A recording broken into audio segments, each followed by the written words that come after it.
Channel अनादि से अनंत की धर्म यात्रा।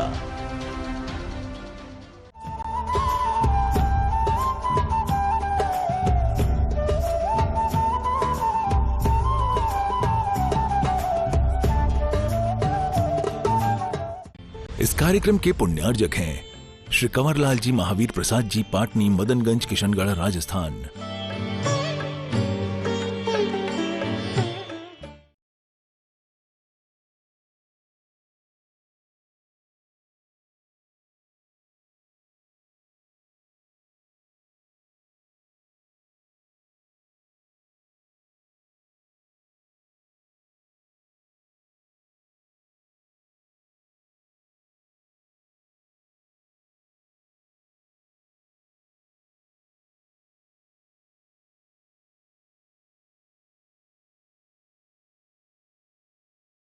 परम पूज्य निर्यापक श्रमण श्री प्रसाद सागर जी महाराज की जय।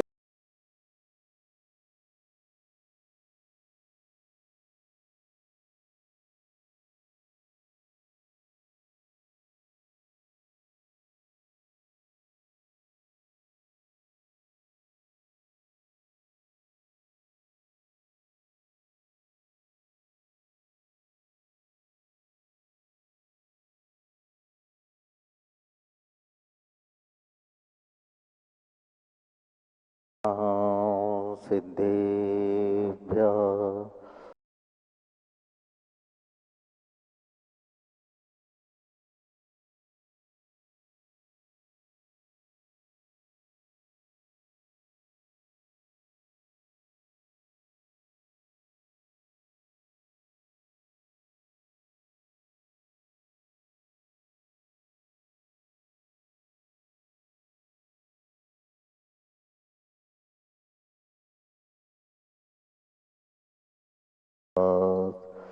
चरण शरण है।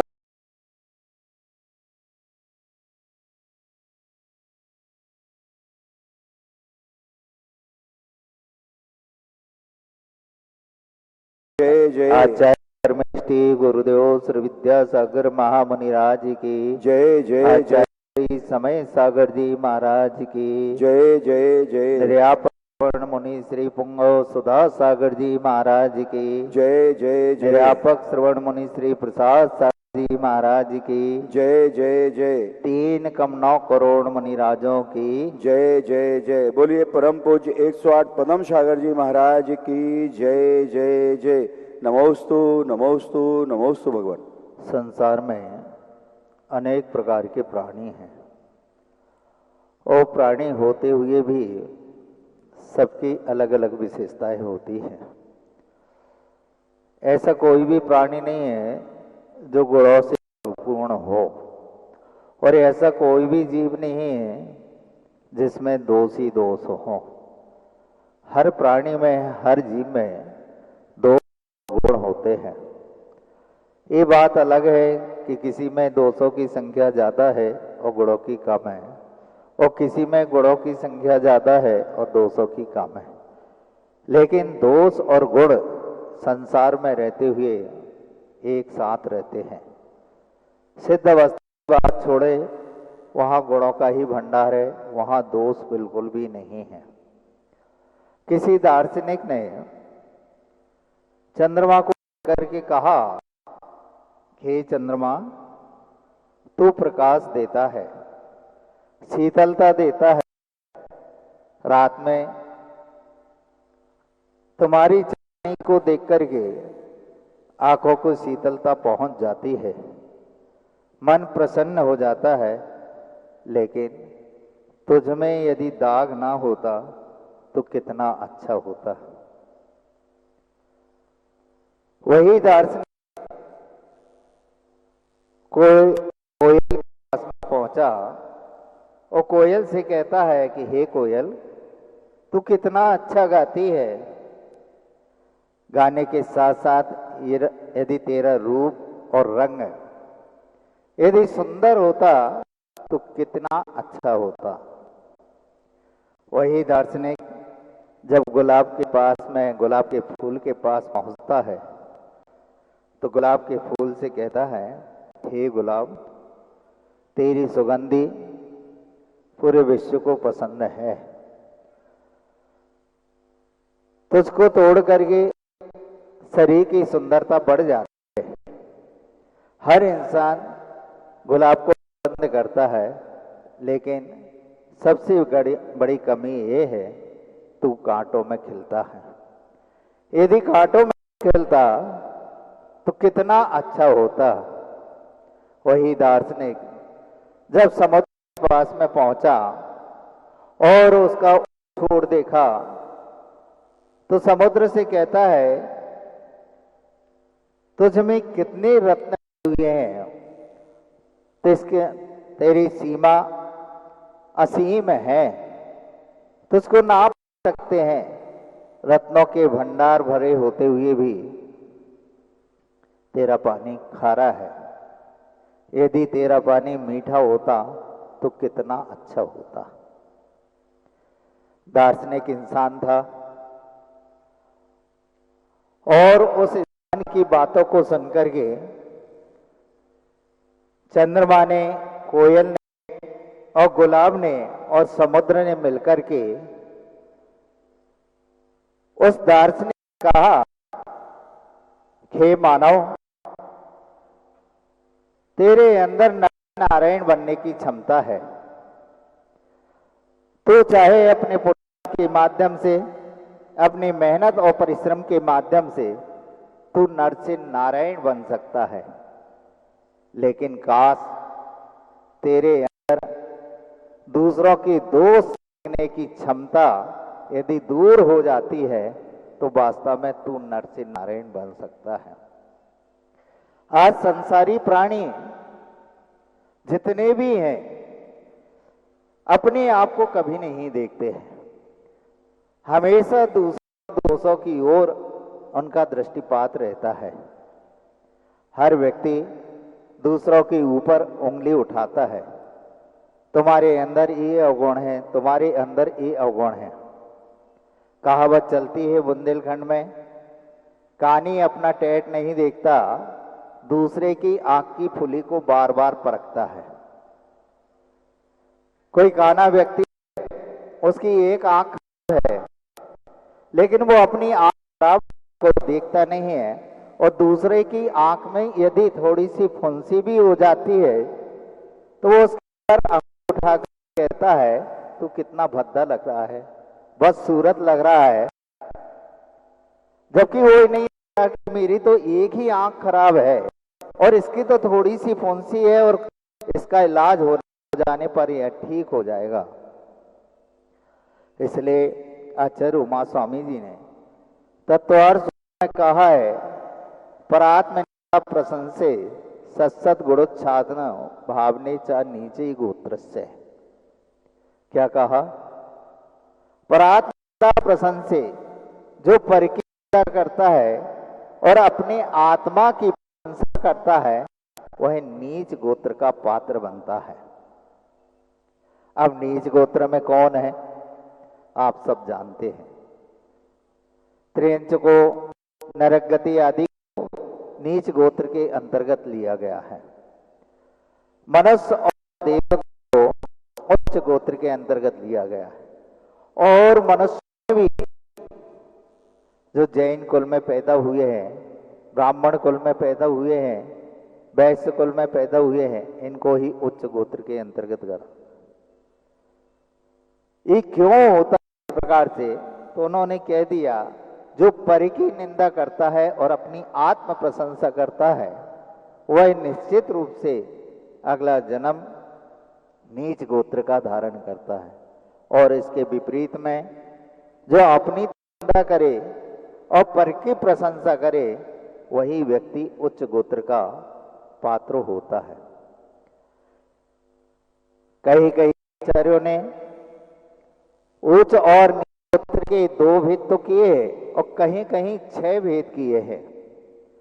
उच्च उच्च, उच्च उच्च नीच, नीच उच्च, नीच और नीच नीच। अब ऐसा क्यों? तो उन्होंने कहा है कि वो पैदा होकर के भी यदि व्यक्ति निम्न कार्य करता है उच्च नीच गोत्र होता है, क्योंकि इंसान जो रहता है जन्म से नहीं कर्म से महान बनता है। मनुष्य गति भले कल उच्च गोत्र धारण किया, उच्च गोत्र करते हुए भी हमारी जो आते हैं, हमारा जो व्यवहार है, हमारा उठना खाना पीना जो है, उस खाने पीने उठने करने के कारण भी उच्च गोत्र के होते हुए भी हमारे नीचे कार्य करने की भावना होती है, तो हम नीच गोत्र वाले कहलाते हैं। और कुछ लोग ऐसे हैं जो नीच गोत्र में तो पैदा होते हैं, लेकिन उनके परिणाम अच्छे होते हैं। वो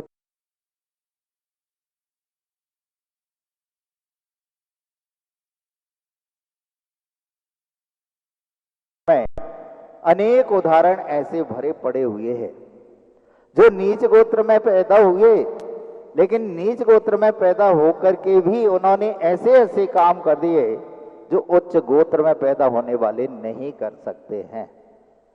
आपने मेंढक का उदाहरण सुना होगा, और वह मेंढक जब सुनता है कि विपलाचल पर्वत पर भगवान महावीर स्वामी का समोसरण आया है और सब लोग भगवान की भक्ति पूजन अर्चना करने के लिए जा रहे हैं, अब मैं क्या कर सकता हूं? मेरे अंदर इतनी क्षमता नहीं कि मैं उड़ करके चला जाऊं, मेरे पास में ऐसे कोई साधन नहीं जिन साधनों के माध्यम से मैं समोसरण में जाऊं। लेकिन कहते हैं भावना भव नाशनी, जिसकी भावना तीव्र होती है निश्चित रूप से उसकी भावनाएं सफलीभूत होती है, और उन भावनाओं के माध्यम से कुछ साधन ऐसे मिल जाते हैं कि वो कुएं से बाहर निकल करके और मुख में कमल पाखड़ी को दबा करके प्रफुल्लित होकर के और भगवान के समोसरण में पहुंचता है। महावीर अष्टक में पंडित भागचंद जी भागेंदु ने लिखा है, यदर्चा भावी ने प्रमुदित मना दर दुर ये क्षणा दासी स्वर्गी गुण गण समृद्धा सुख निधि। क्या कहा? यदर्चा भावी ने प्रमुदित मना दरदुर ये। दरदुर कौन? मेंढक, त्रियंच गति में रहने वाला संगी पंचेंद्री, और अवगाहना में छोटा होता हुआ भी मुख में कमल पाखुड़ी को दबा करके भगवान के समोसरण में जा रहा है। प्रमुदित होकर के, प्रसन्न चित्त होकर के अपने आप को धन्य समझ रहा है कि आज मेरा कितना सौभाग्य है कि साक्षात तीर्थंकर भगवान के मैं दर्शन करूंगा, अपनी त्रियंच पर्याय को सफल बनाऊंगा, और इस भावनाओं को लेकर के खाली हाथ नहीं जा रहा है। आज हम इंसान होकर के, जैन कुल में होकर के और सब कुछ सुख सुविधाएं होकर के भी हम भगवान के दरबार में खाली हाथ जाते हैं। चाणक्य की नीति है, कभी भी बड़े महापुरुषों के सामने खाली हाथ होकर के नहीं जाना चाहिए। वैद्य हुआ, डॉक्टर हुआ, राजा हुआ, या जो अनेक ऊंचे ऊंचे पद पर बैठे हुए हैं, इनके पास में जाओ तो अपने हाथ में कुछ ना कुछ होना चाहिए। हमारे त्रिलोकी नाथ, और उनके दरबार में जाकर के हम खाली हाथ जाएं? आज ये परंपराएं बिगड़ती जा रही हैं। पूजन की सामग्री तो ठीक है, घर से सामग्री ना लाओ, बाहर आपको सामग्री मिलेगी, धुली हुई मिलेगी, उस सामग्री को हाथ में लो और एक बर्तन से दूसरे बर्तन में ट्रांसफर कर दो, घर से लाने की जरूरत नहीं। महाराज जी, जब यही मिल रहा है तो घर से लाने की क्या आवश्यकता है? तो आचार्य महाराज हमेशा कहते रहते थे, घर से शुद्धि के वस्त्र पहन करके, अष्ट द्रव्य लेकर के, 4 हाथ जमीन देख करके जब भगवान के दरबार में पहुंचते हैं, तो जो विशुद्धि और जो कर्म निर्द्रा घर से प्रारंभ होती है, शायद वो मंदिर से नहीं। और घर से जब वह चलता है तो कितनी भावनाओं को लेकर के चलता है। भगवान के दरबार में जाऊंगा, पूजन भक्ति करूंगा, और जो संसार के हमने अनादिकाल से पापों का उपार्जन किया है, उन पापों का क्षय करूंगा। इस भावनाओं को लेकर के वह घर से ही चलता है और यही कि यही हमें सामग्री मिल जाए, चावल फेंके, मूड़ पटके, कायोसर किया और चलते बने। कभी भगवान को देखने का पुरुषार्थ नहीं किया। हे भगवान, अंतर यही ऊपरी जान, तू विराग में राग निशान। कभी समय मिलता है कि भगवान के दरबार में पहुंचे हैं, भगवान के दर्शन किए, भक्ति पूजन किए, किस उद्देश्य को लेकर के हमने किए? यही उद्देश्य लेकर के यह भक्त जाता है कि हे भगवान, हम में और आप में कोई भी अंतर नहीं, बस अंतर इतना है कि तू वीतरागी हो गया है और मैं संसार में रह करके रागी हुआ हूं। अब वीतरागी और रागी के बीच में जो दीवार खड़ी हुई है, इस दीवार को मुझे तोड़ना है और वो तभी टूट सकती है जब मैं आपके सामने खड़े होकर के आप जैसा बनने का पुरुषार्थ करूं, तो निश्चित रूप से यह रागी एक दिन वीतरागी बन जाता है। लेकिन हमारे पास समय होना चाहिए, तब जाकर के हम इस प्रकार की भावना भाएंगे और भावना कभी ना कभी सफलीभूत हो सकती है। लेकिन समय ही नहीं, दुनिया भर के कामों के लिए तो हम 24 घंटे दे रहे हैं, जिसकी बदौलत हम खा रहे, पी रहे, उठ रहे, बैठ रहे, और उसके लिए हमारे पास समय नहीं है। 24 घंटे में 24 मिनट भी नहीं, जबकि आचार्यों ने हमारे लिए 24 घंटे में 4 पुरुषार्थ करने के लिए कहा है: धर्म, अर्थ, काम और मोक्ष। अभी यदि हम 24 घंटे में इन 4 पुरुषार्थों को बांटे तो एक एक पुरुषार्थ के लिए कितना समय मिलेगा? कितना मिलेगा? 6-6 घंटे मिलेंगे। 6 घंटे आप धर्म करो, 6 घंटे आप अर्थ कमाओ, 6 घंटे आप काम भोग की बातें करो और 6 घंटे आप मोक्ष पुरुषार्थ करो। चलो, पंचम काल में मोक्ष पुरुषार्थ होता नहीं, छोड़ दो, और होगा तो डायरेक्ट में ना होकर के इनडायरेक्ट में होता है, उसको छोड़ दो। बचे 3 पुरुषार्थ। अब 3 पुरुषार्थ में भी आपको 8-8 घंटे मिल रहे हैं। 8 घंटे में आप धर्म करो, 8 घंटे अर्थ कमाओ और 8 घंटे काम भोग की बातें करो। आप सोचिए, विचार करें कि जो पुरुषार्थों की बातें आचार्यों ने कही है, भगवान ने कही है, क्या हम उस 8 घंटे में धर्म कमा रहे हैं, अर्थ कमा रहे हैं, काम भोग की बातें कर रहे हैं? 8 घंटे में आधा घंटा भी हमें नहीं मिलता। इतनी व्यस्तता रहती है हम लोगों के पास में, सुबह से उठे नहीं, मोबाइल की घंटी बजी नहीं, ना हाथ धोए, ना मुंह धोया, ना मंजन किया, ना नहाया, ना धोया, ना भगवान के दर्शन किए, और चाबी उठाई और दुकान पर दौड़ लगा दी। बाप बड़ा ना भैया, और सबसे बड़ा रुपया। इसलिए महाराज श्री कह रहे थे, तुम कितने ही पुरुषार्थ कर लो, समय से पहले और किस्मत से ज्यादा मिलने वाला नहीं है। ये नोट कर लो, 10x10 का बोर्ड लगा लो, समय से पहले और किस्मत से ज्यादा मिलने वाला नहीं है। जब ये सिद्धांत अटूट है तो फिर हम इतनी मेहनत क्यों, इतना पुरुषार्थ क्यों? अरे महाराज, आप तो घर गृहस्थी में रहे नहीं, आपको क्या मालूम कैसे परिवार चलाया जाता है, कैसे उनका पेट भरा जाता है। सब कुछ किया जाता है, तब जाकर के हम सुख चैन से 2 जून का भोजन हमें मिलता है। यदि हम इतना पुरुषार्थ ना करें, इतनी मेहनत ना करें, तो हमारी घर गृहस्थी चल नहीं सकती है। वो तो हमारी किस्मत अच्छी थी, कहा 15-16 साल में गुरुजी के संग में होना था, लेकिन गुरुजी ने हमें 35 साल की उम्र में मुनि बनाया और 35 साल में हमने पूरा संसार देख लिया। इसलिए तो हम वजनदारी से कहते हैं, नहीं तो लोग कहें महाराज आपने क्या देखा है? आपने कुछ अनुभव किया नहीं और आप कह रहे हैं। इसलिए अब हम मुझसे कोई नहीं कह सकता, क्योंकि मैंने सब देखा है। भले ही शादी नहीं करवाई, भले ही बच्चे पैदा नहीं किए, लेकिन शादी ना करवाते हुए, बच्चे पैदा ना करते हुए भी गृहस्थ जीवन में रह करके हमने अनुभव किया।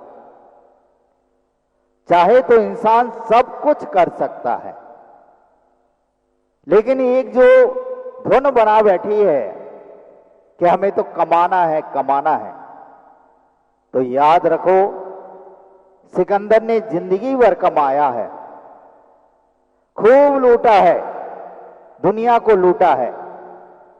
और कहते हैं जब भारत से गया तो 40 घोड़ों के ऊपर चाबियों के गुच्छे लाद करके ले गया। क्या सुना? 40 घोड़ों के ऊपर चाबियों के गुच्छे लाद करके ले गया। इसका मतलब है भारत में तिजोरियां इतनी बना दी उसने अपने सामान को रखने के लिए कि उन तिजोरियों की चाबियां घोड़े पर लाद करके ले गया, वो भी 40 घोड़ों पर। सोचो कितना धन कमाया होगा। और जब गया तो मुट्ठी को बांधे आया था और हाथ पसारे गए।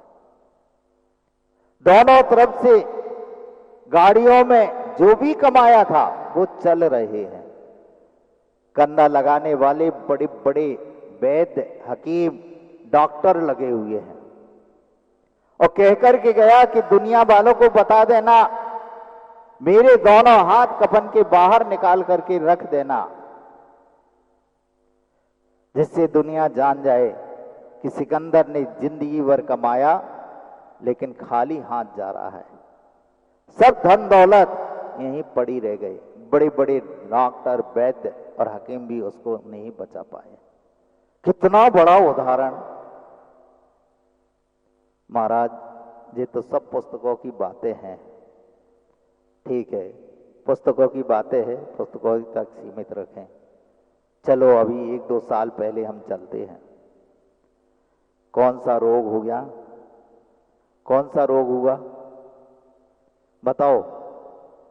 कोरोना नाम का रोग हुआ। और उस कोरोना ने अपना चमत्कार दिखाया और अच्छे अच्छे बड़े बड़े धनाढ्य व्यक्ति इस दुनिया से उस कोरोना की चपेट में चले गए। बड़े बड़े डॉक्टर चले गए, वैद्य हकीम चले गए, सब चले गए, लेकिन कोई किसी को बचा नहीं पाया। बचा पाया क्या? उनने जो धन दौलत इकट्ठी की थी, क्या उसने साथ दिया? भले ही अमेरिका से इंजेक्शन आ रहे हो, दवाई आ रही हो, सब कुछ आते हुए भी कोई भी इंजेक्शन काम नहीं किया, कोई भी दवाई काम नहीं की। सब, और इतना तक अंतिम समय में अग्नि लगाने वाला भी कोई नहीं पहुंचा। ये सब घटनाएं हमारे जीवन में घटी हैं और हमने सगी आंखों से देखा है, और देखते हुए भी हम अनजान बन गए, ज्ञान होते हुए भी हम अज्ञानी बन गए। तो हमारा कल्याण होगा कैसे? चलो शास्त्रों को एक तरफ रख दो, चलो गुरुओं की वाणी को एक तरफ रख दो, लेकिन जो साक्षात में घटनाएं घट रही हैं, कहां तो तीर्थंकरों को एक सफेद बाल दिखता था और बैराग हो जाता था, मुर्दे को देख करके बैराग हो जाता था, पत्ते को गिरते हुए देख करके बैराग हो जाता, बादलों को छटते हुए देख करके बैराग हो जाता था। आज लाशों पर लाशें रखी हुई हैं और उनको देख करके हमें वैराग्य नहीं हुआ। सोच लो, हमारे कितने जबरदस्त संस्कार पड़े हुए हैं इस संसार में घूमने के। इतनी सब घटनाएं होते हुए भी यदि हमारे जीवन में परिवर्तन नहीं आया तो मनुष्य जीवन पाना निरर्थक है, बेकार है। इसलिए अंत में मैं यही कहना चाहता हूं कि बंधुओं, बहुत थोड़ी सी जिंदगी मिली है, थोड़ी सी है जिंदगी, बड़े बड़े अरमान कैसे पूरे होंगे, निकल जाएंगे प्राण। 24 घंटे में से आधा घंटा सुबह और आधा घंटा शाम को हम निकालें और 23 घंटे में आपके संसार की जितने भी कार्य करना है उसको करिए, तो ये हमारा मनुष्य जीवन प्राप्त करना सफल है। इन्हीं भावनाओं के साथ में शांतिनाथ भगवान से प्रार्थना करते हैं कि हे भगवान, हर जीव को ऐसी बुद्धि दे, ऐसी शक्ति दे कि वे आपके चरण कमल के आधार लेकर के और अपनी आत्मा का कल्याण करें। अहिंसा परमो धर्म की जय। परम पूज्य तीर्थोद्धारक निर्यापक श्रवण मुनि पुंगव सुधा सागर जी महाराज के चरणानविंद में अनंत कोटि नमोस्तु पूर्वक प्रत्यक्ष में पूरे पंडाल की ओर से और समस्त चैनल के समक्ष बैठे हुए साधर्मी बंधुओं की ओर से इन 4 पंक्तियों के साथ गुरुदेव के चरणों में आज की मंगल देशना के लिए विनम्र अनुरोध कि अश्रुपूरित नयन मेरे कह रहे हैं वे यहाँ, अश्रुपूरित नयन मेरे कह रहे हैं वे यहाँ, पुण्य के जो क्षण मिले उपयोग कर ले उनका यहाँ, इस नश्वर पर्याय का अब मुझे एहसास है, इस नश्वर पर्याय का अब मुझे एहसास है, चरण न छूटे सुधा गुरु के बस यही के आस है, चरण न छूटे सुधा गुरु के बस यही के आस है। हे गुरुदेव, आपके चरणों में अनंत कोटि नमोस्तु पूर्वक आज की मंगल देशना के लिए। जय श्री ओम नमः सिद्धेभ्यः, जय श्री ओम नमः सिद्धेभ्यः। सर्वमंगल मांगल्यं सर्वकल्याणकारकं प्रधानम सर्वधर्माणां जैनम जयतु शासनम्। पंच परमेष्टि भगवान की आचार्य श्री गुरुवर कुंद महाराज की, आचार्य श्री गुरुवर विद्यासागर महाराज की।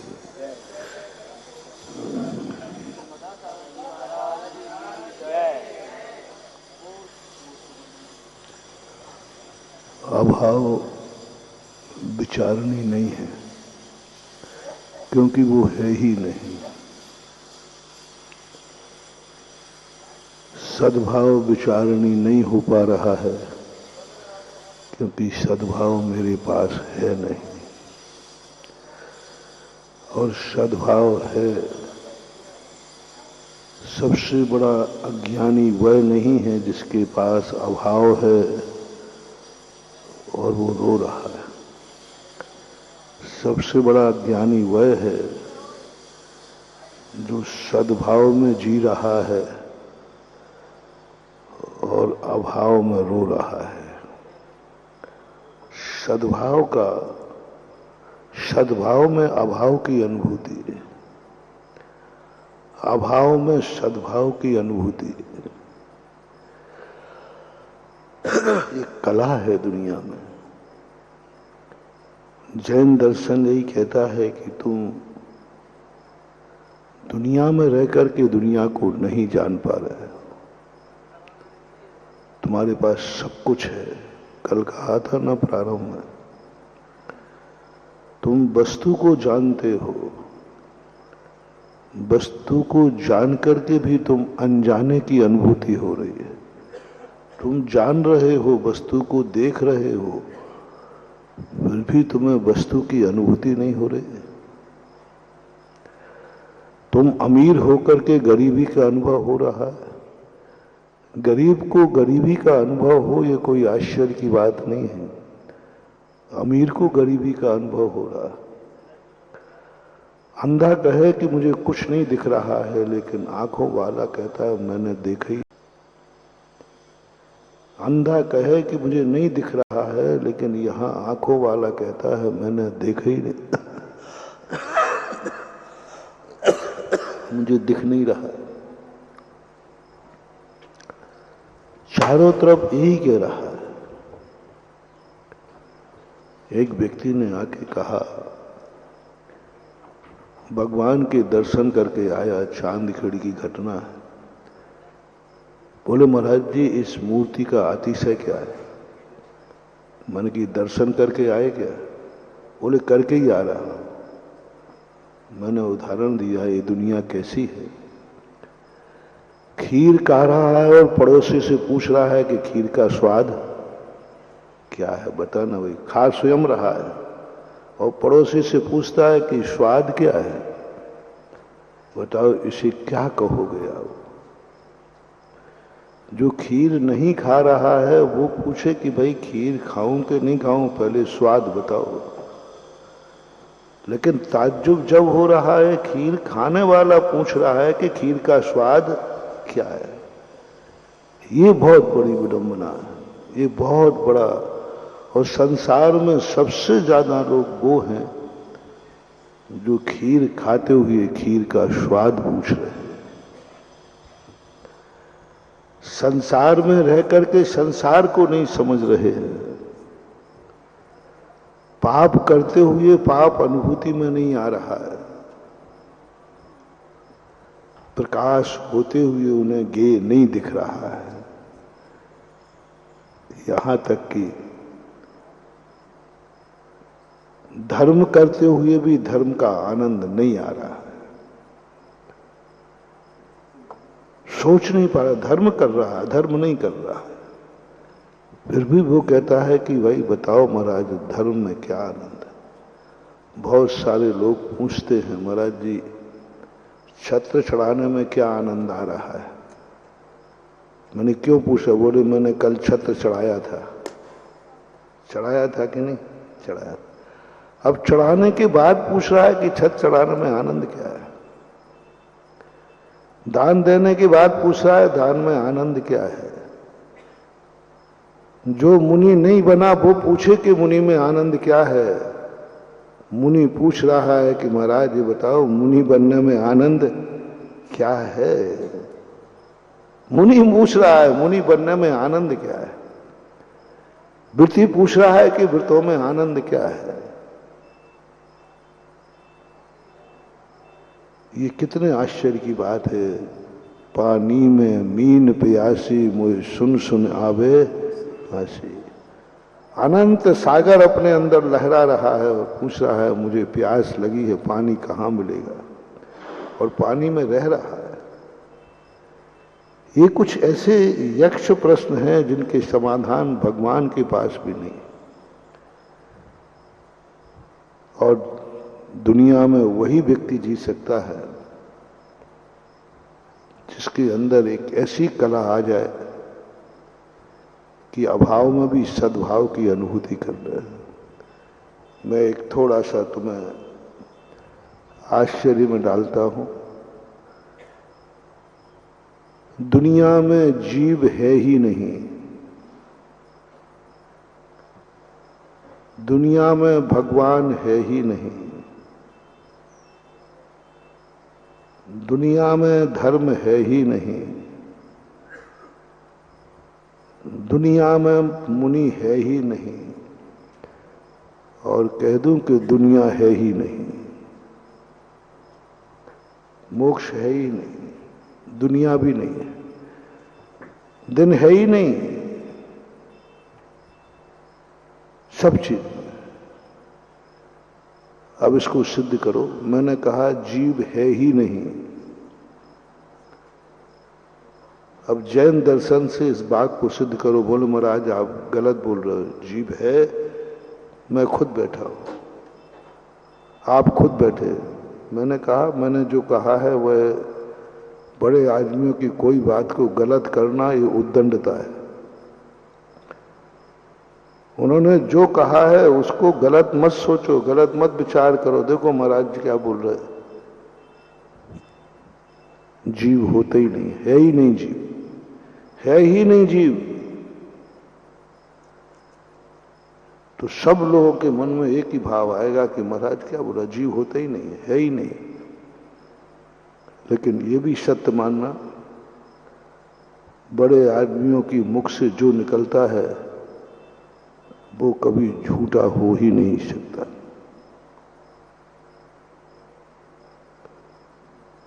अब हम कल कह देंगे महाराज जी आप कायम रहना बात पर, नहीं हम कल दूसरा प्रवचन देंगे, दुनिया में अजीब है ही नहीं। अब तुम दोनों को जोड़ो, कल कहा था जीव नहीं है और आज कह रहे अजीब नहीं है, और जीव अजीब के अलावा दुनिया में क्या है। तो महाराज आपने कल सही बोला था कि आज सही बोला? मैंने कहा भाई कल भी सही बोला था, आज भी सही बोला। तो जीव नहीं है अजीब नहीं है तो फिर है क्या दुनिया में? अजीब नहीं है, जीव नहीं है। यदि तुम्हारे मन में संदेह हो रहा हो तो तुम मिथ्या दृष्टि हो। यदि तुम्हारे मन में कोई विकल्प आ रहा हो, संदेह आ रहा हो, तो तुम्हारा सम्यक दर्शन सदोष है। और बिल्कुल मैंने उल्टा कहा है। और सीधी भाषा में बोलूं तुमसे, वो थोड़ा बुरा लगेगा, लेकिन लग जाए समझाने के लिए तो समझाना तो पड़ेगा। तुम सब लोग मनुष्य है ही नहीं, मनुष्य है ही नहीं, इंसान है ही नहीं, है ही नहीं। और मनुष्यों से दुनिया भरी पड़ी है लेकिन नहीं है। ये जो परस्पर विरोधी बातें हैं, इसको सही सिद्ध करना है। बड़े आदमियों की मुख बात पर निकली हुई बात पर कभी संदेह नहीं करना, मिथ्या कहने का दुस्साहस मत करना। बस तुम तो पूरी ताकत लगा दो, मैं महाराज ने कहा है इसे मैं सही सिद्ध करके रहूंगा। यही तो बातें हो रही हैं। जिनवाणी में लिखी हुई बातें सही मानता हूं तो अनुभव उल्टा हो रहा है, और अनुभव को मानता हूं तो जिनवाणी उल्टी हो रही है। सांप सामने आ रहा है, अनुभव कह रहा है खा लेगा मर जाऊंगा, जिनवाणी कहती बेटा तू अजर अमर अविनाशी है, मर नहीं सकता। सत्य क्या है? जिनवाणी कहती तू मर नहीं सकता, अजर है, अमर है, अविनाशी है, शाश्वत है, पानी में गलता नहीं, अग्नि में जलता नहीं, सांप के कांटे से मरता नहीं, कोई मरता ही नहीं। और अनुभव सामने से कह रहा है देख ले सांप आ रहा है, कोबरा है, काटते मार देगा। शेर सामने आ रहा है, अग्नि चारों तरफ से लगी हुई है, तलवारें खिंच रही हैं, बम फटने वाला है, बिजली गिरने वाली है, चारों तरफ से मौत का छाया है। उसके बाद भी जिनवाणी कहती है तू अजर अमर अविनाशी है, तू मर नहीं सकता। बताओ सही क्या है? अब भागें, बचने का उपाय करें या बैठे रहे? सांप तो आ ही रहा है। कह दो सांप से तू मुझे मार नहीं सकता, मैं मरूंगा ही नहीं। सांप कहता निपटाऊं अभी। कह दे सांप के मेरी मां ने कहा है मैं मर नहीं सकता, तू कर ले क्या करना है। एक फुंकार मानेगा वहीं से गिर पड़ोगे, ध्यान रखना, ज्यादा हेकड़ी मत हाँकना। तो कह दो कि मां झूठी है, गलत बोल रही। सांप खाएगा मैं मरूंगा, शेर खाएगा मैं मरूंगा, अग्नि में जलूंगा मैं मरूंगा, सब मरूंगा। और मां कहती है तू अजर अमर अविनाशी है, कभी ना मरा था, ना मर रहा है, ना मरेगा। अभी विरोधी बातें, मां की बातें कानों से सुनी जा रही हैं और मरने की बातें आंखों से देखी जा रही हैं। कानों सुनी सही या आंखों देखी सही? मुहावरा क्या है? वही आंखों देखी सही, कानों सुनी गलत। यहां तो अनुभव में आ रहा, आंख से देख रहा हूं, देख चुका हूं, उसको काट लिया, वो मर गया। अनुभव है, सैकड़ों उदाहरण भरे पड़े हैं, सैकड़ों उदाहरण संसार में भरे पड़े हैं, सांप ने काटा और मर गए। ऐसा कौन व्यक्ति है जो सांप ने काटा और मरा नहीं, शेर ने खाया और मरा नहीं, अग्नि में जला और जला नहीं, पानी में डाला गला नहीं? कौन है इस दुनिया में? नाम तो बताओ उसका।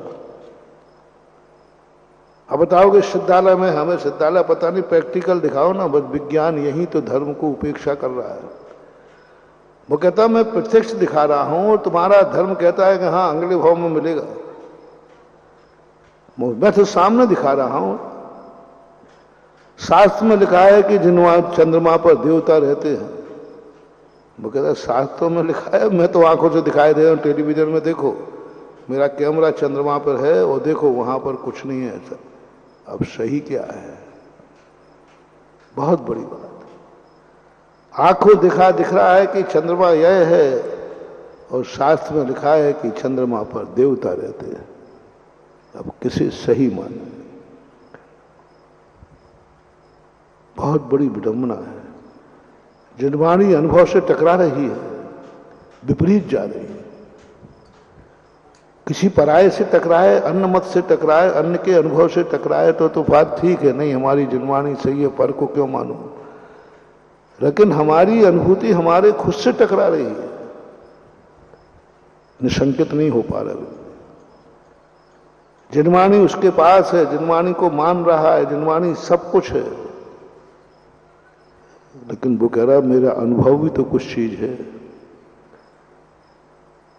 कई बार ऐसा हुआ, जैसे कल मैंने कहा था, मारीच की कोई कहानी नहीं है। अपन सब अनादिकाल से मारीच के रूप में है।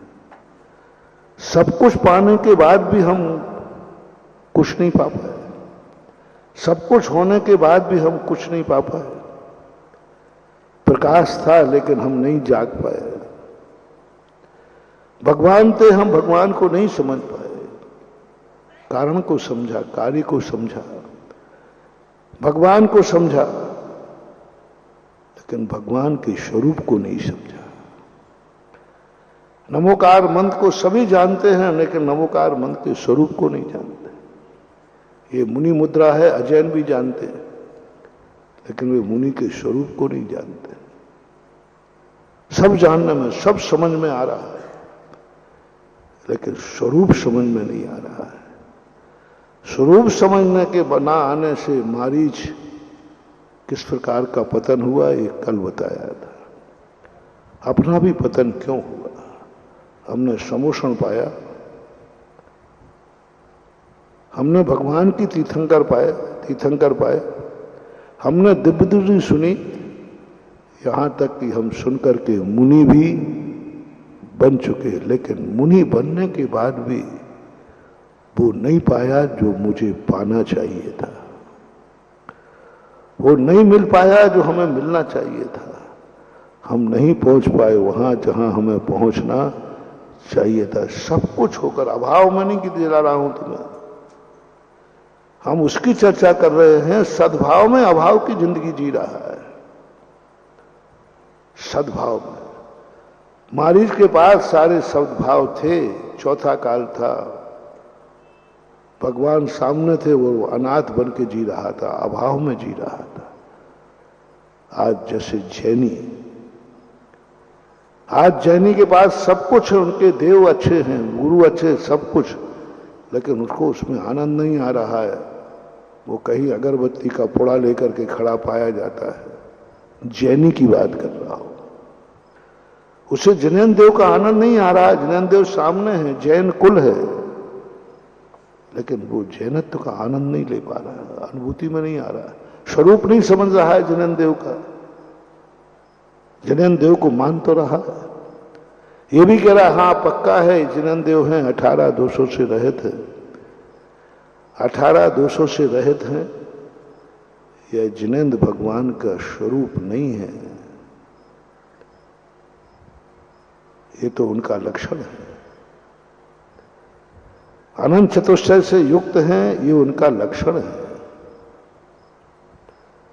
उनका स्वरूप क्या है, स्वभाव क्या है। आंख देख रही है, ये इसका स्वभाव नहीं है, ये तो इसका लक्षण है, एक गुण है। स्वभाव क्या है आंख का, अर्थ क्रिया क्या है। हम क्रिया जानते हैं लेकिन अर्थ क्रिया नहीं जानते। आंख देखने के लिए बनाई है, ये हमारा एक बहुत छोटा सा सोच है। नहीं, आंख देखने के लिए नहीं बनाई है। आंख देखने के लिए नहीं बनाई, ये तो उसकी क्रिया है, ये अर्थ क्रिया नहीं है, ये क्रिया है उसकी, ये उसका लक्षण है, ये उसका गुण है, स्वरूप नहीं है। कान सुनते हैं, ये उनका लक्षण है, उनका गुण है, स्वरूप नहीं। आत्मा ज्ञान दर्शन वाली है, आत्मा का ज्ञान दर्शन स्वरूप नहीं है, लक्षण है। स्वरूप क्या है, ये पूज्यवर कुंदकुंद भगवान ने खोजा। उन्होंने ज्ञान दर्शन की कोई चर्चा नहीं की। उन्होंने कहा आत्मा का स्वरूप क्या है, ज्ञान दर्शन नहीं, ये तो ज्ञान दर्शन लक्षण है, ये तो पहचान है, ये तो जीव तक पहुंचने का तरीका है। जीव का स्वरूप क्या है, बहुत गजब की सोच गई। ज्ञायक भाव, जानक भाव, ज्ञायक भाव स्वरूप है। ज्ञान में हमारा कल्याण नहीं, ज्ञायक भाव में आनंद है। ज्ञान में आनंद नहीं है, ज्ञायक भाव में आनंद है। ज्ञान किस लिए बनाया है, जानने के लिए, बहुत छोटा सा अर्थ। आंख किस लिए बनाई है, देखने के लिए, सीधा सा अर्थ है। ये तो बच्चा भी जानता है। आंख देखने के लिए नहीं बनाई है, ये तो लक्षण है। आंख बनाई है बचने के लिए और बचाने के लिए। अब देखना, स्वरूप देखना आंख का। आंख बनाई है देखने के लिए, सबको मालूम है। तो ये तो अनादिकाल से आंख देखने के लिए, आंख देखती है, देखती है, पापी की भी देखती, पुण्यात्मा की देखती, पशु की भी देखती, सबकी देखती। लेकिन अर्थ क्रिया जो है, आंख बनाई किस लिए है, आंख का स्वरूप बताओ, अर्थ क्रिया बताओ। तो आंख बचने और बचाने को बनाई है। हम इसमें चूक गए। आंख पाकर के भी हम आंख का आनंद नहीं उठा पाए, क्योंकि आंख की अर्थ क्रिया हमें मालूम नहीं थी। हम जान नहीं पाए कि आंख बनाई किसकी। आंख ही बनाई थी कि देख के चलो, नहीं नहीं, आंख इसलिए बनाई कि जीवों को बचा के चलो। आंख इसलिए बनाई तुम बच के चलो। कान सुनने के लिए नहीं बनाए थे, ये तो उसका लक्षण है, गुण है। कान इसलिए बनाए थे कि हे उपादेय को जानो। सुनने के बाद रसना इंद्री किस लिए बनाई थी, बोल लो। अब महाराज जी के तो पूछ रहे, आप खाने के लिए बनाई, खट्टा है, मीठा है, कड़वा है, छरपरा है। ये जिह्वा इसलिए बनाई कड़वा मीठा जानने के लिए, तो इसका विषय है। ओहो। और जैन दर्शन ने पंच इंद्रियों के विषयों को सेवने के लिए विष कहा है, विष कहा है। अभी तत्वार स्वयंभू स्त्रोत में भी आया। विषय विष की यदि वो उपेक्षा नहीं करता है, विषय विष की उपेक्षा नहीं करता है, तो अज्ञानी है। विषय विष की अपेक्षा करता है तो सुसाइड करना चाहेगा। बहुत बड़ी बात भुजबल समंतबद्ध महाराज ने। अब इंद्री का यदि विषय हमारा स्वरूप होता, कान रसना का यदि हमारा यही स्वरूप होता, तो उसको विष क्यों कहते? रसना चख रही है? नहीं नहीं। अब देखना, आप भी कह रहे हो कि स्वाद के लिए, खट्टा मीठा चरपरा के लिए, और तुम लोगों ने कहा ना इंद्रिय निरोध काल, साधुओं को इंद्री का, रसना इंद्री का स्वाद नहीं आता। मेरी रसना इंद्री बेकार है क्या? साधु बराबर स्वाद दुनिया में कोई ले नहीं सकता। यदि साधु बिना स्वाद के खाएगा तो उसकी साधुता समाप्त हो जाएगी। एक क्षण को भी यदि साधु ने कह दिया मैं बिना स्वाद के खा रहा हूं, तुम लोग गलत धारणा है कि साधु को स्वाद आता ही नहीं, साधु स्वाद लेता ही नहीं, साधु को स्वाद से मतलब नहीं। बहुत बड़ी भूल है मान लो। हम लोगों को इतना स्वाद लेता हूं, एक मिनट तुम तो खाते खाते टीवी देख रहे हो, हम तो इतने एकाग्र तन्मय होकर करते भोजन, इतने तन्मय होकर करते, इतने तन्मय होकर करते हैं। आप देखना 24 दिन आहार करते समय कहाँ क्या हो रहा है, आंख नहीं उठती, कहाँ रहती दृष्टि। बहुत बहुत स्वाद से खाते। शास्त्रों में लिखा, जो साधु स्वाद से भोजन नहीं करेगा वो साधु नहीं, मूल गुणों को खंडित करेगा। साधु को स्वाद लेना ही पड़ेगा, नहीं लेगा तो वह साधु नहीं। श्रावक बिना स्वाद के खा सकता है, साधु बिना स्वाद के नहीं खाता। पर अंतर बहुत है महानुभाव। हमें इसलिए स्वाद लेना है कि ये वस्तु किस स्वाद वाली है, हमारा त्याग कैसे पड़ेगा। हमने तो स्वाद पता ही नहीं, हमारा तो नमक का त्याग था, हमें तो स्वाद लेना नहीं, तो हमारा त्याग कैसे पड़ेगा। हम चरित रस कैसे मानेंगे, एक रस खाने योग्य नहीं है।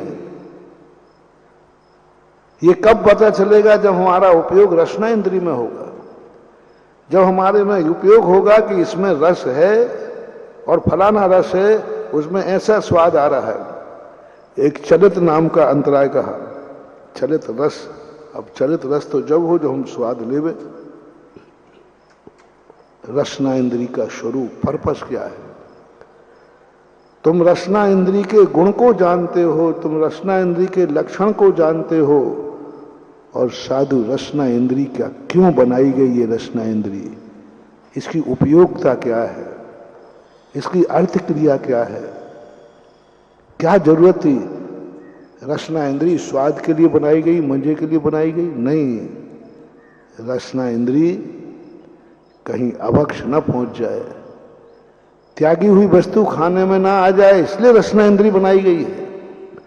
इसलिए साधु स्वाद ले रहा है कि कहीं मेरी त्यागी हुई वस्तु इसमें ना आ जाए, जो अभक्ष है वो ना आ जाए, कहीं मुझे इसमें ऐसा स्वाद आ जाए कि जो चलित रस हो ये ना आ जाए। पूरे आहार के समय स्वाद लेता है मात्र इसलिए कि व्रत खंडित ना हो जाए, मेरा नियम नहीं टूट जाए। स्वाद ले रहा। स्पर्श इंद्री, गंध से सारी इंद्रियों का विषय ग्रहण करता है। साधु जागरूक होके कहा, अप्रमत्त कहा, अप्रमत्त होके देखो। आंख बंद करने को नहीं कहा। साधु सबसे ज्यादा देखता है। जब चलता है तुम भली वहां देखते हो, हम पूरा देखते हैं। जो नेत्र इंद्री के अपना कार्य उपयोग नहीं करता वो साधु नहीं हो सकता। पूरा देखता है, पर पर्पस क्या है, कोई जीव पैर से न कुचल जाए। इंद्री का उपयोग कर रहा है। अंधा मुनि व्रत नहीं ले सकता क्योंकि उसे देखना नहीं आता। और यहां कह रहे इंद्री निरोध करो।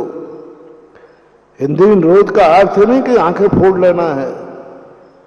इंद्रिय निरोध का अर्थ है आंखें किस लिए बनाई हैं, आंखों की उपयोगिता क्या है। यदि ये स्थिति व्यक्ति को समझ में आ जाए, तत्व दृष्टि इसे ही बोलते हैं। मैंने कहा दुनिया में जीव है ही नहीं। जीव होता ही नहीं है, जीव है ही नहीं। व्यर्थ की चीजें बना फिरता जीव है। यदि महाराज ने ऐसा कहा है, जिनवाणी में ऐसा कहा है, अब इसको सही सिद्ध करो, टिक मार्क लगाओ, ये सही है या गलत है। जीव नहीं है, उत्तर नहीं में आना है। जीव नहीं है, उत्तर नहीं में आना है। हाँ सही है ऐसा बोलना। फिर प्रश्न आतेगा, कैसे कह दिया कि तुमने नहीं है? मेरे गुरु ने कहा है इसलिए नहीं है तो नहीं है, नहीं नहीं चलेगा। गुरु ने कहा इसलिए सही है, ऐसा कहना अंधी भक्ति कहलाती है। अंधा नहीं बनाता जैन दर्शन। गुरु ने कहा है जीव नहीं है इसलिए जीव नहीं है, ये अंधी भक्ति है। अंधी भक्ति है और अंधों का यहां कोई स्थान नहीं। गुरु ने गलत कहा है ऐसा दुस्साहस करना नहीं, क्योंकि वो गुरु है। अब क्या कहो? गुरु ने कहा है इसलिए सही है ऐसा बोलना नहीं, अंधे भक्तों में आओगे। और गुरु ने कहा है गलत कहा, ये दुस्साहस करना नहीं तो बर्बाद हो जाओगे। अब बताओ, सही कहने पे पाबंदी है? महाराज जी ये कह देता हूं, मेरे गुरु महाराज जो बोलते हैं वो सही है, फेल हो जाओगे। अंधों में गोटी आएगी, अंधा भक्त है। तो फिर मैं सही ये कह दूं कि महाराज ने सही बोला है। ध्यान रखना, मुनियों के वचन न झूठे हों जो कुछ मुख से। और फिर गुरु का करा, गुरु का अर्थ इतना ही है, गुरु बनाते समय सोच लो परिभाषा। पहला निर्णय सोचो गुरु का, जिसको गुरु बनाओ उसके संबंध में एक ही सोच लेना कि मैं जिसे गुरु बना रहा हूं, क्यों? क्योंकि ये कभी झूठ नहीं बोलता, ये कभी झूठ नहीं बोलता। पहला निर्णय करो गुरु बनाने का, ये कभी झूठ नहीं बोलता।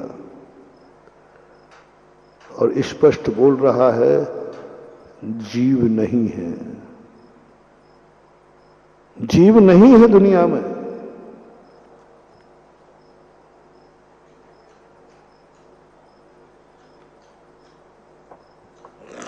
और तुमने कह दिया कि महाराज झूठ बोल रहे हैं, गुरु शिष्य का संबंध खत्म हो गया। और यदि तुमने मान लिया कि नहीं, मैं तो कह दूंगा गुरु ने कहा जो सही है, सो आप अंधे मिथ्या दृष्टि कहलाओगे, अंधे भक्त कहलाओगे, अंधे शिष्य कहलाओगे, अंधे जैनी कहलाओगे, अंधे सब कुछ अंधा ही अंधा कहलाएगा। अंधे को मुक्ति नहीं। गुरु को झूठा कहे मिथ्या दृष्टि, और गुरु ने कहा इसलिए सही कहे मिथ्या दृष्टि। कुछ नहीं इसके बाद, मिथ्या दृष्टि है, क्योंकि गुरु जो कहते हैं वह सही है। और नियम लेना है तुम्हें ये कि गुरु कभी, मेरा गुरु कभी झूठ नहीं बोलता, मेरा गुरु कभी हिंसा नहीं करता, मेरे गुरु से कभी हिंसा हो ही नहीं सकती। और सामने लाके दिखा दिया, देख लीजिए आपके महाराज के पैर के नीचे से चीटी मरी निकाल के लाया हूं। और तुमने क्या कहा था? तुमने क्या कहा था कि मेरे महाराज से कभी हिंसा हो ही नहीं सकती। उसी को गुरु मानना जिससे कभी हिंसा नहीं हो सकती। और तुम्हारा गुरु है और कोई पैर के नीचे से मरी चीटी निकाल के आया, बोले ये देख लो, बोले नहीं, मेरे गुरु के पैर के नीचे मरी है तो मरी नहीं सकती, वो तो जिंदा ही है, मरी नहीं सकती। अंधे भक्त मत बन जाना। रामचंद्र जी जैसे अंधे माने जाओगे, लक्ष्मण मर गया, मेरा लक्ष्मण मर ही नहीं सकता क्योंकि वो मेरा है। मेरा लक्ष्मण है, मर नहीं सकता। मेरे गुरु से चींटी मर नहीं सकती। तो तुम रामचंद्र जी जैसे ही मूर्ख हो, रामचंद्र जी जैसे ही मोही हो, रामचंद्र जी जैसे अज्ञानी हो। और मूर्ख थे नहीं रामचंद्र जी, वो तो बहुत ज्ञानी थे, लेकिन दुनिया तो यही कह रही है, देखो मुर्दे को नहीं। और रामचंद्र जी भी कह रहे कि नहीं, मेरा लक्ष्मण मर नहीं सकता। तुम भी तो यही कह रहे हो, मेरे महाराज से चींटी मर नहीं सकते। उसने भाई कैमरा दिखा दो, महाराज का पैर चींटी पे मरा, पहले वो जिंदा थी, बाद में मरी, देख लीजिए ये है। बोले नहीं मर सकता, मेरे गुरु से नहीं मर सकता। और यदि तुम्हें ये भाव आ गया, हाँ छद्मस्त हैं, मर सकती है, गुरु शिष्य का संबंध खत्म हो गया, खत्म हो गया, मर सकती है। हाँ हो सकता भैया, गुरु भी तो छद्मस्त हैं, हो गई होगी, नहीं दिखी होगी, नहीं स्वीकार मत करना भैया। मेरा गुरु है, गुरु वही होता है जिसके मन में तुम्हारा धारणा हो कि हमारे गुरु बनाते समय सोच लेना, इतना समर्पण हो। चींटी मरी हुई है, पैर से मरी है, कैमरा है, और तुमने खुद देख लिया कि महाराज के पैर से चींटी मरी है, फिर भी अंदर की आवाज आ जाए, नहीं मेरे गुरु से चींटी मर नहीं सकती है। चींटी मर जाए तो गुरु काहे का,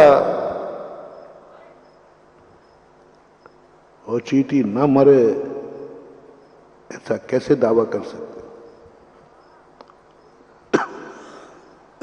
मर नहीं सकता। यही तो गुरु का स्वरूप समझना है। हम गुरु को समझते हैं, गुरु के स्वरूप को नहीं समझते। हम गुरु पा जाते हैं, गुरु के स्वरूप को नहीं पा पाते। गुरु पा जाते हैं, गुरु मिल जाता है, गुरु बना लेते हैं, लेकिन हम मिथ्या दृष्टि बने रहते हैं। आंखें पाकर के हम अंधे बने रहते हैं, क्योंकि यहां पर स्पष्ट दिख रहा है। या तो तुम ढांकोगे, नहीं मेरे गुरु से चींटी नहीं मर सकती, मरी तो है, बोले नहीं मर सकती क्योंकि गुरु है हमारे, भी झूठ नहीं बोल सकते। अरे तुम्हारे महाराज ने ये चोरी की है, देखो तुम्हारे महाराज के कमंडल में निकला है। नहीं, गुरु है तो नहीं हो सकता। गुरु है, गुरु चोरी नहीं कर सकता। कह दिया ना मेरा गुरु चोरी नहीं कर दे। अरे भाई कमंडल में निकली है सोने की मुहर, कैमरा देख लीजिए। और महाराज से भी पूछ लो, क्यों महाराज ये मोहर आपने उठाई थी? उन्होंने भी हाँ कह दिया, हाँ उठाई थी। बहुत कठिन प्रश्न है आज का, हाँ बहुत कठिन है। गुरु ने भी कबूल कर लिया कि हाँ मैंने ये चोरी की थी, हाँ मेरे से चींटी मरी थी, मेरे से चींटी मरी थी, हाँ मैं झूठ बोला था। गुरु महाराज झूठ मत बोलो, सजन तुम झूठ मत बोलो, खुदा के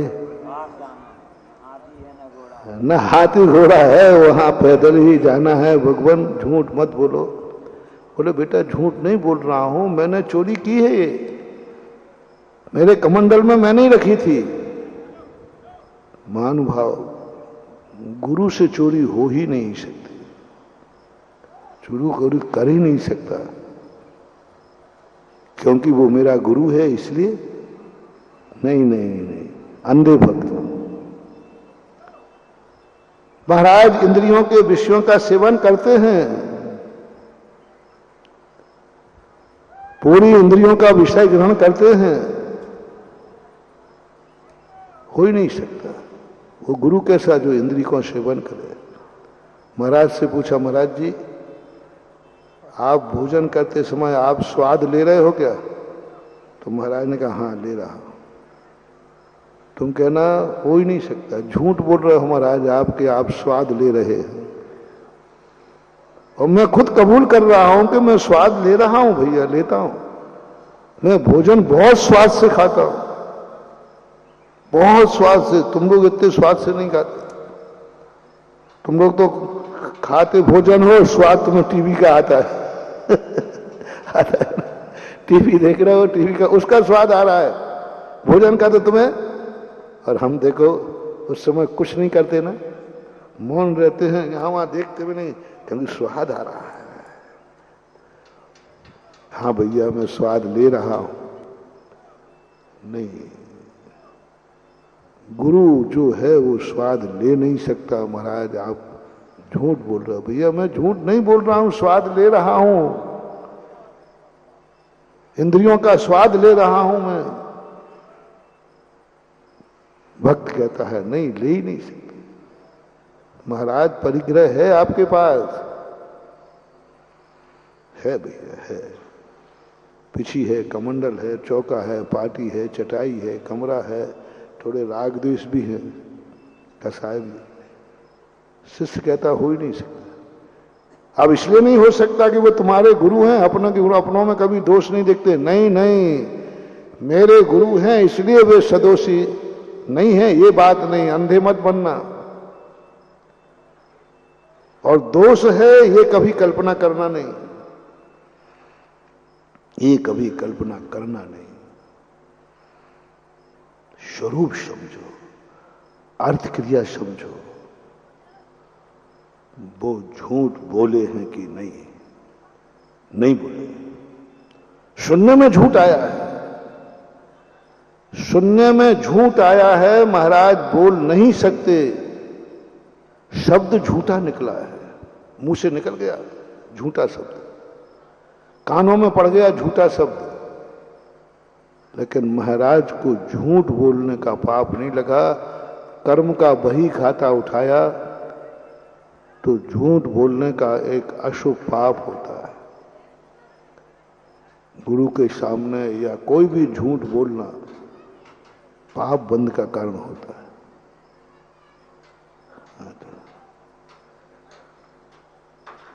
पाप बंध का कारण होता है झूठ बोलने का।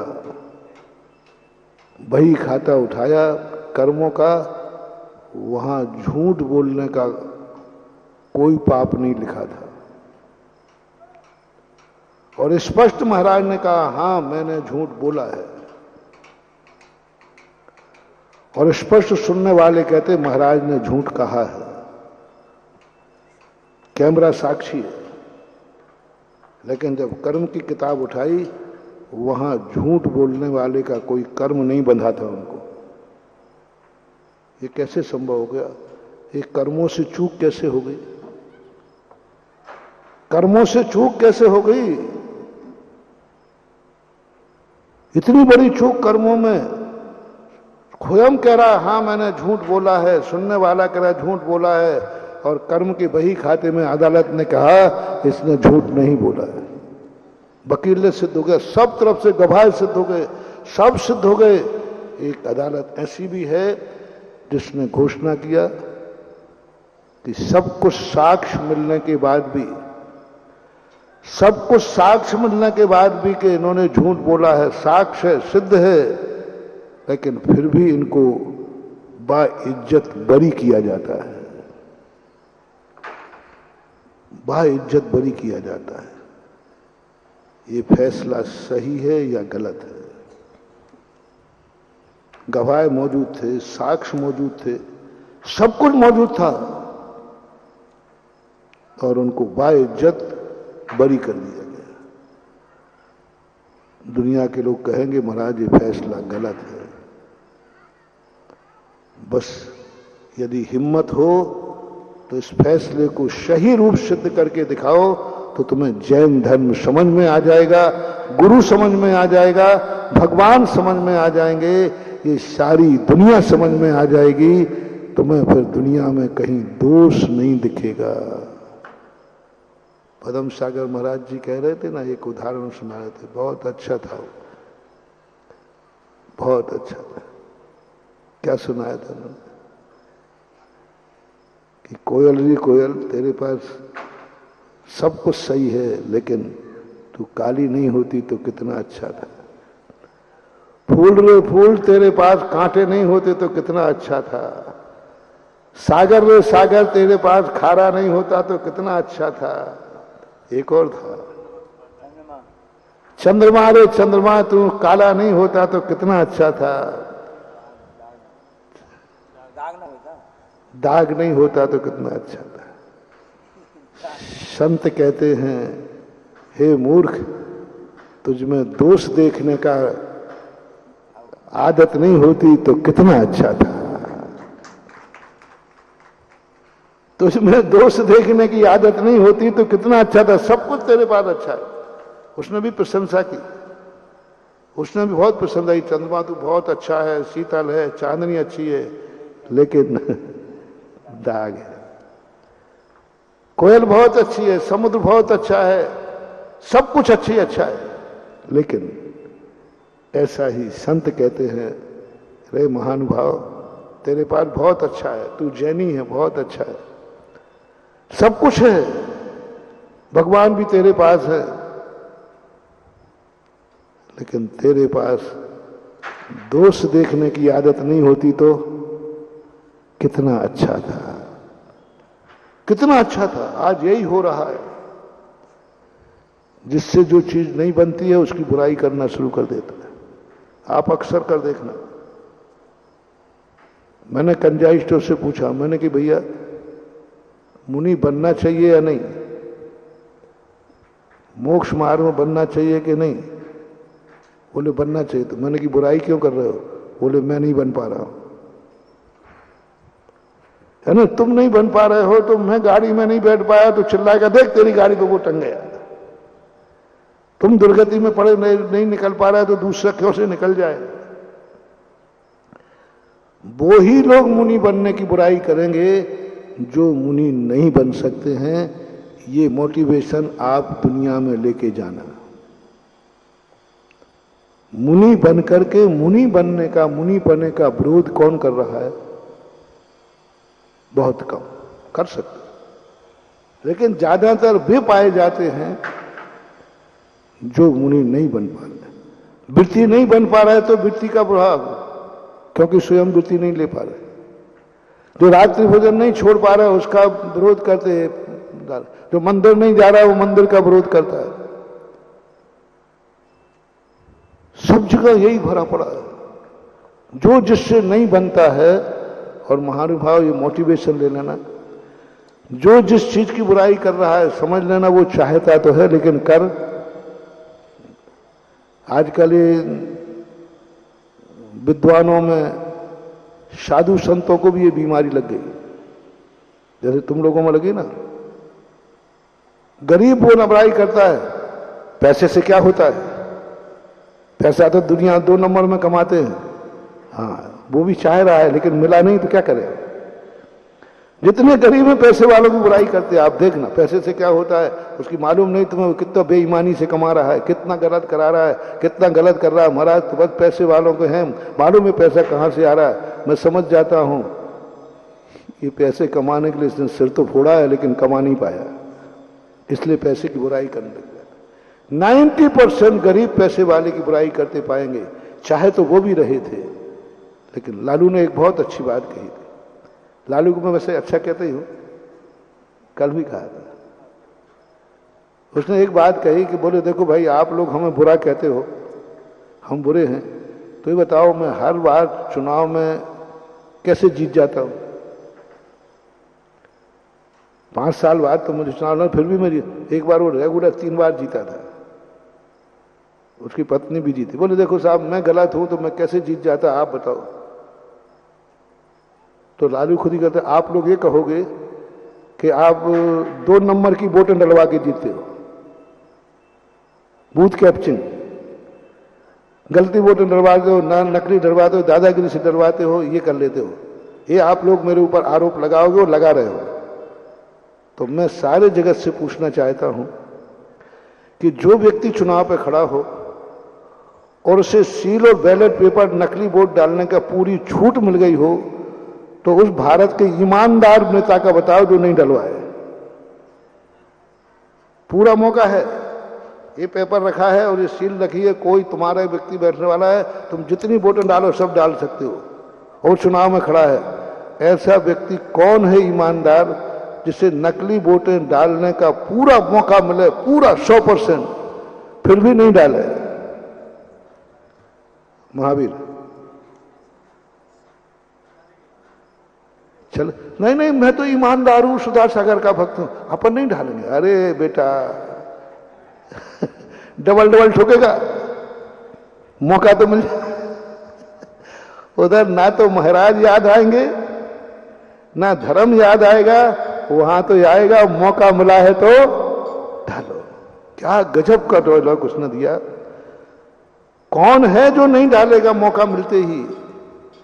फर्क कितना है भैया। वे मूर्ख डलवा नहीं पाते नकली, और हम डलवा लेते हैं इसलिए हम बुरे हैं। वो डलवा नहीं पाते और हम डलवा लेते हैं। ये कुशलता हमारी है। नकली बोल तो सब डालना चाहते हैं लेकिन वो डलवा नहीं पा रहे, और मैं डलवा लेता हूं। बस इतनी गलती हम में है कि मैं कुशलता से डलवा लेता हूं और वो डलवा नहीं पाते। क्या यह बात कई महीने तक सही नहीं है? बोलो ना, सही है।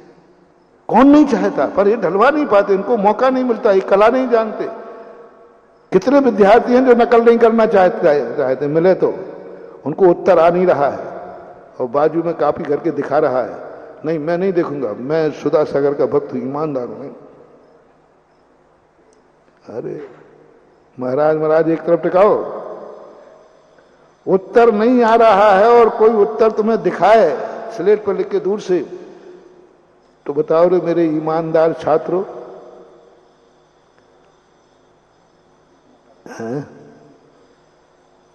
तुमसे उत्तर नहीं आ रहा, काफी लिखने बैठे हो, वो कोई खिड़की में से दिखाए।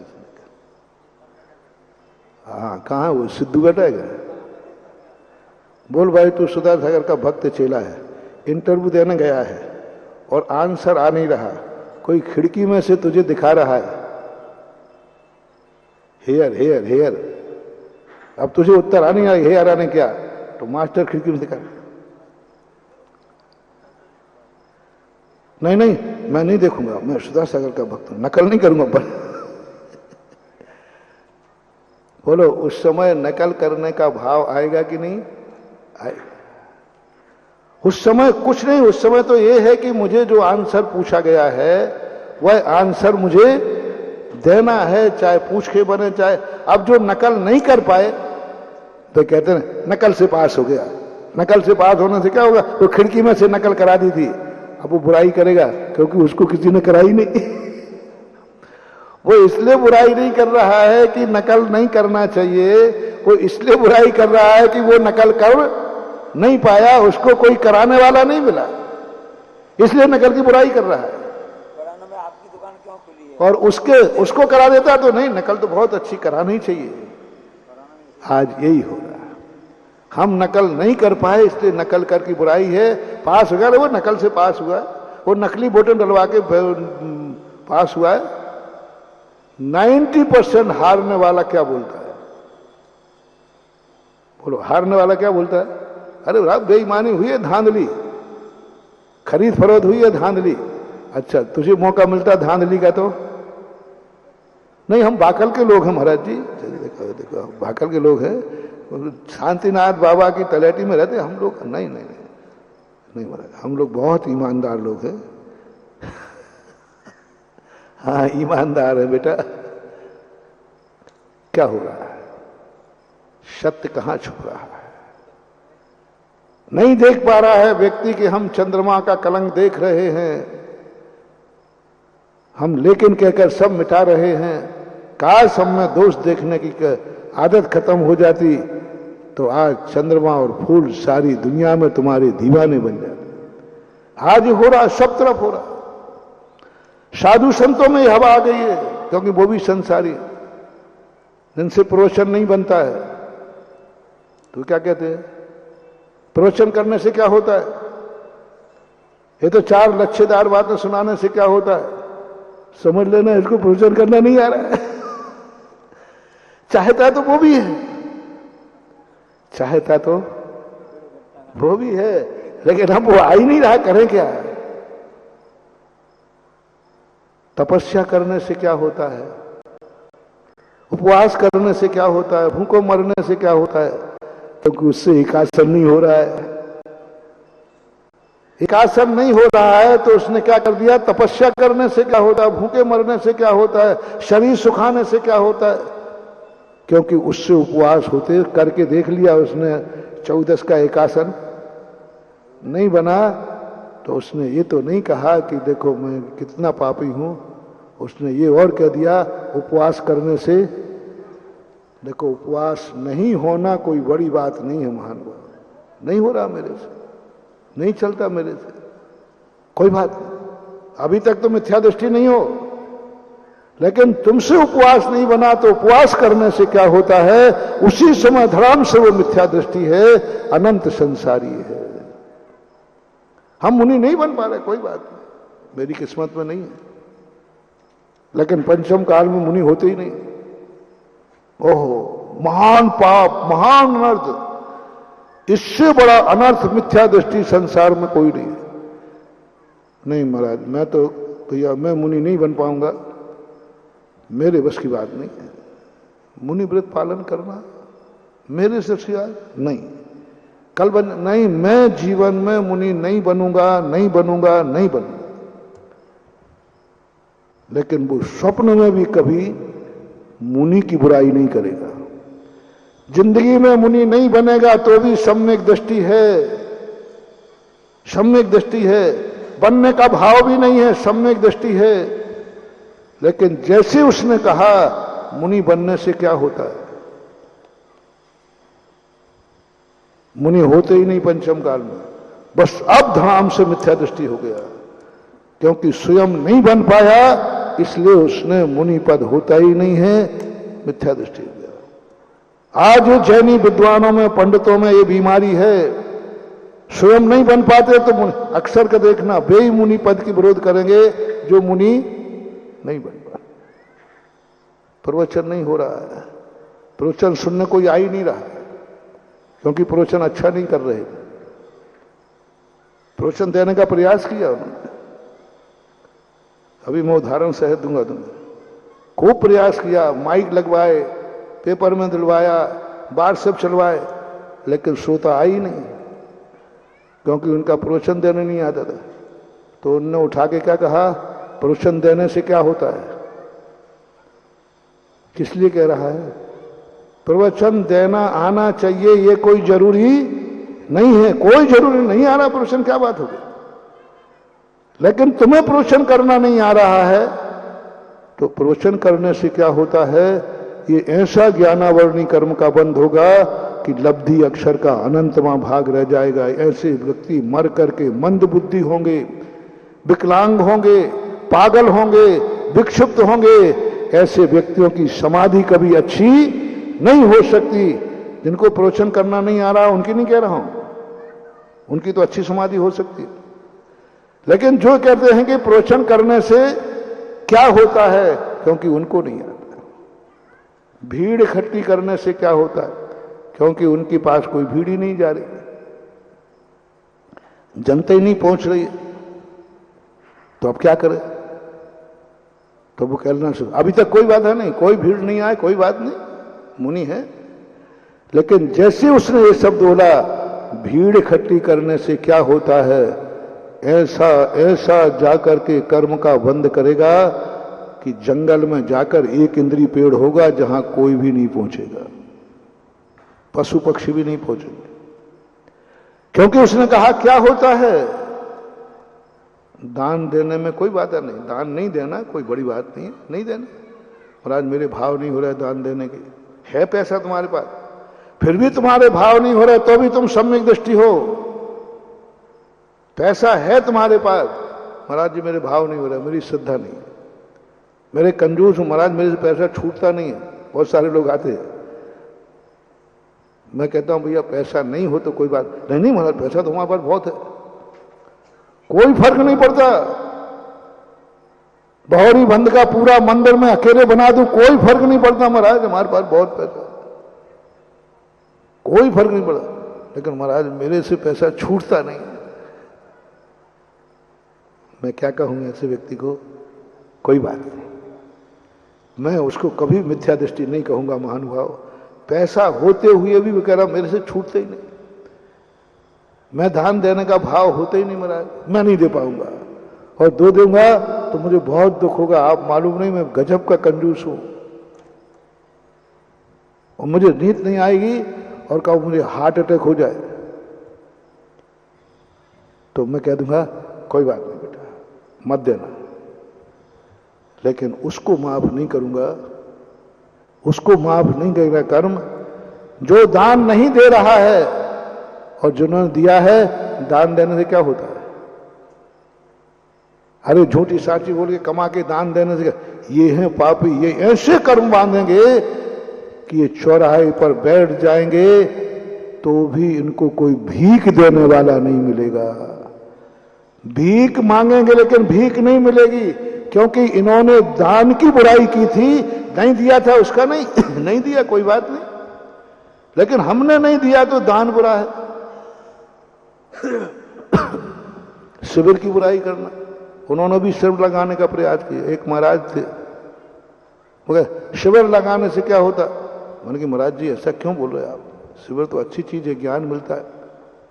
तो मैंने पता किया, उन्होंने 3 बार शिविर लगाने का प्रयास किया चतुर्मास में, पूरी ताकत लगाई खूब, लेकिन शिविरार्थी नहीं आए।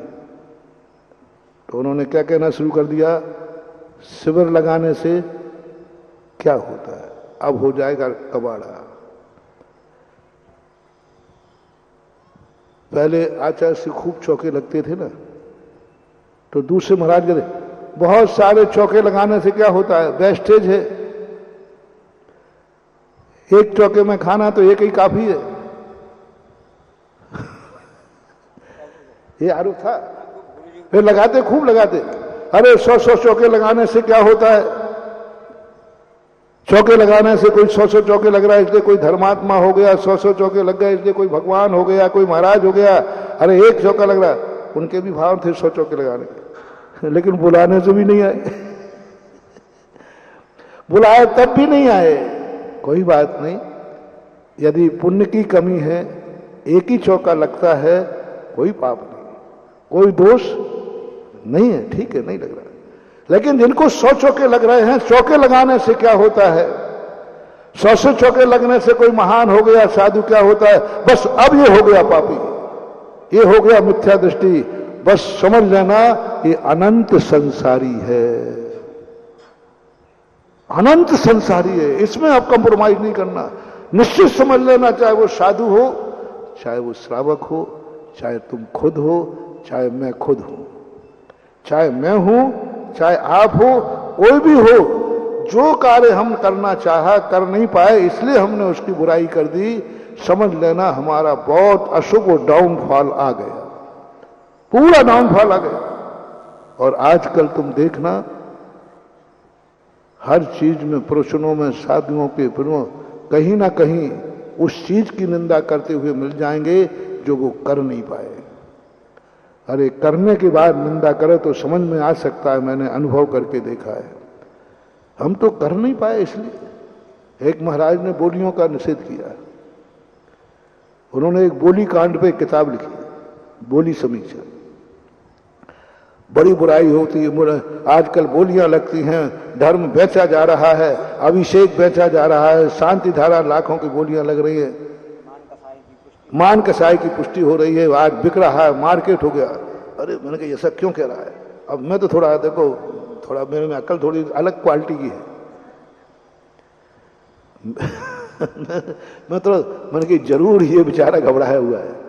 तो फिर मैंने उसका पूरा बायोडेटा उठाया, पूरा देखा, उसने क्या किया कि पंचकला कोई बोलियां लग रही थी, खूब बोली लगाई, खूब प्रोत्साहन दिया उसने, पर किसी ने बोली बढ़ाई नहीं, बोली बढ़ाई नहीं। इस कार्यक्रम के पुण्यार्जक थे श्री कंवरलाल जी महावीर प्रसाद जी, पाटनी, मदनगंज, किशनगढ़, राजस्थान।